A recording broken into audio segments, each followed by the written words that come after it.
હું છું doctor NN બઢાર અને અમારી વર્લ્ડ વેટ નોલેજમાં આપનું હાર્દિક સ્વાગત છે।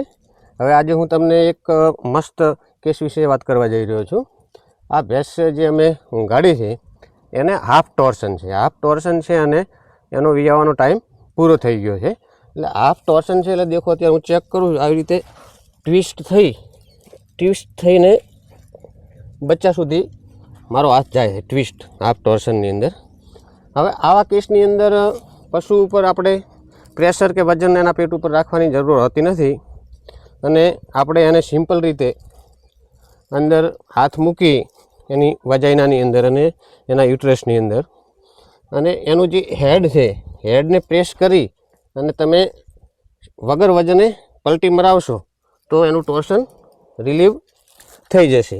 હવે બે ત્રણ મિત્રો આ બાજુ આવી ગયો, બે મિત્રો આ પગ પકડે, બે મિત્રો એ પગ પકડે, બરાબર। અને હું કહું એટલે સીધી ધીમી રીતે મને પલટી મારી દેજો, આખું આ પલટી મારી દેજો, ઊભા રહેજો હું કહું।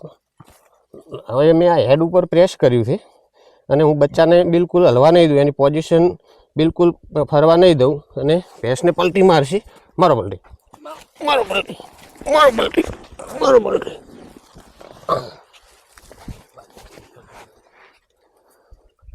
આ હાફ ટોર્શન હતું, વગર વજન મૂક્યા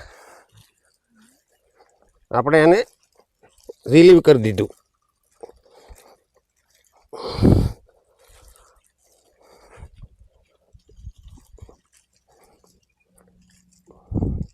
એટલે હાફ ટોર્શનની અંદર આપણે બચ્ચાના હેડ ઉપર પ્રેશર રાખી અને બચ્ચું ફરવા નહીં દેવાનું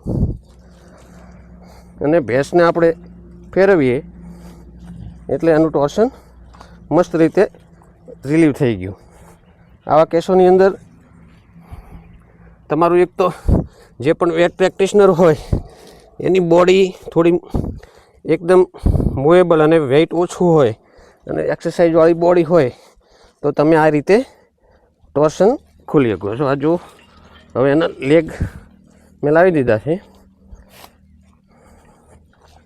બિલકુલ નોર્મલ કન્ડિશનમાં આવ્યું એનું વ્યાસ છે।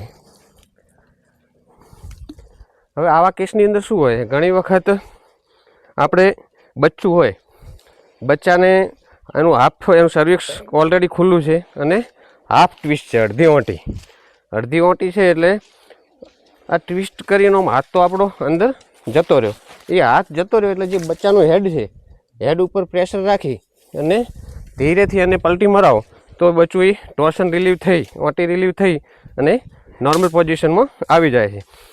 આ અત્યારે આપણે વગર પ્રેશરે વગર વજન રાખ્યા ઉપર પાટિયું કે લકડું કશું મૂક્યા વગર આ હાફ એનું ટોર્શન હતું અને એનું સર્વિસ ખોલું હતું એટલે આપણે એક જ પલટીની અંદર એના હેડ ઉપર પ્રેશર રાખ્યું બચ્ચાના હેડ ઉપર અને આ નોર્મલ રીતે આપણે એને સીધું કરી દીધું છે।